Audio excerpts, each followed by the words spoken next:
In a distant forest, there lived various animals: the wise owl, the strong bear, the swift deer, the cunning fox, and many others. The forest was vast and beautiful, but the animals had a problem. They couldn't agree on who should be the king of the forest. One day, the animals gathered in a large clearing to settle this important question. The first order of business was to elect a chairman and seat him on a stump in the middle of the clearing. But since a mole had already taken a seat on the stump before the meeting started, they decided it would be easier to leave him as the chairman. The hedgehog was the first to ask for the floor. "My friends," began the hedgehog, "we all know that life in the forest is full of hardships and worries. A forest creature doesn't have a single moment to waste on idleness and empty talk. Therefore, I suggest we not waste time and elect the bear as king." "Why the bear?" someone shouted from the back. "Is it because you and the bear are friends?" "I don't see the connection," the hedgehog started, but the mole interrupted him. Wait, wait. I suggest that any animals who believe they deserve to be king step forward and argue their case."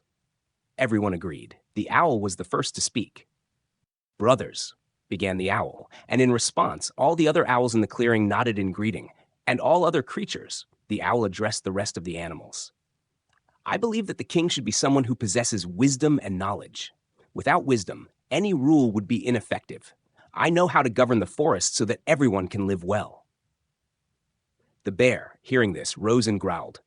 "Wisdom is important, but what about enemies? What about those who threaten our forest? The forest needs a strong leader who can protect it. I can handle any enemy." The deer, in turn, said, "And what about speed and agility? The forest is vast, and the king needs to be everywhere at once.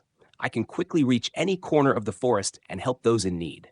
Then the fox stepped forward and, smiling, said, "My friends, isn't cunning and the ability to negotiate the most important thing? The forest is full of dangers, and many of them can be avoided if you're clever. I can find a way out of any tricky situation."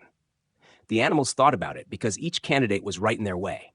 The forest needed wisdom, strength, speed, and cunning. Since the question was complex, the animals decided to seek advice from someone wise. And since the wisest in the forest was the owl, they decided to ask her for advice. "I believe," the owl said importantly, "that all the mentioned qualities are essential, but the most important one is wisdom. Therefore, I advise you to choose the wisest animal in the forest as king, me."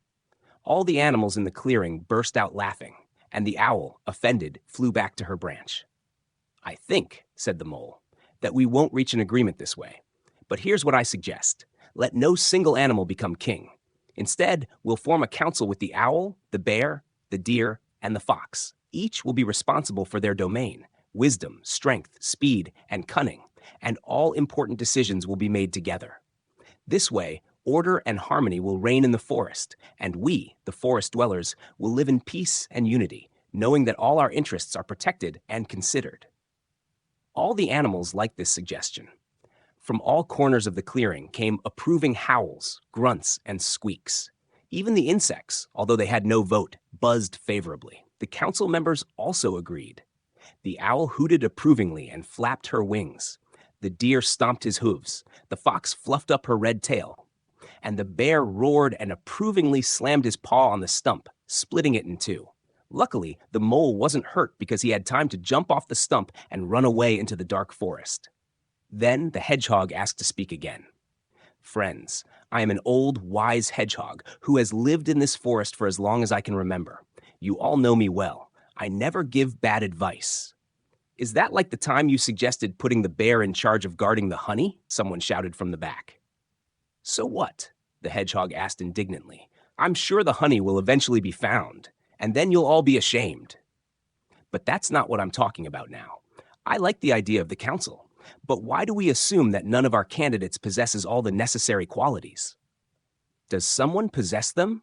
the animals asked in surprise. "That's easy to find out," the hedgehog assured them.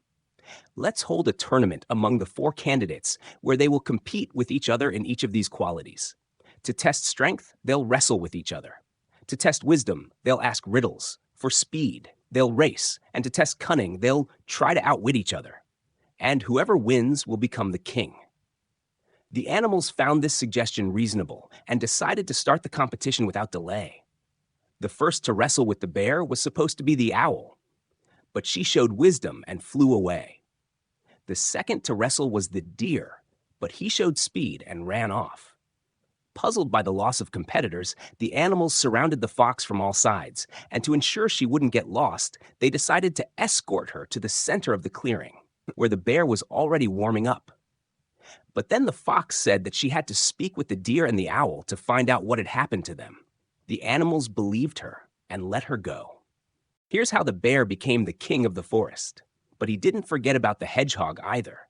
The hedgehog was recognized as the chief sage of the forest instead of the owl and was appointed as the king's chief advisor. The moral of this story is that there is a virtue more important than strength, wisdom, speed, and cunning. And the name of that virtue is friendship.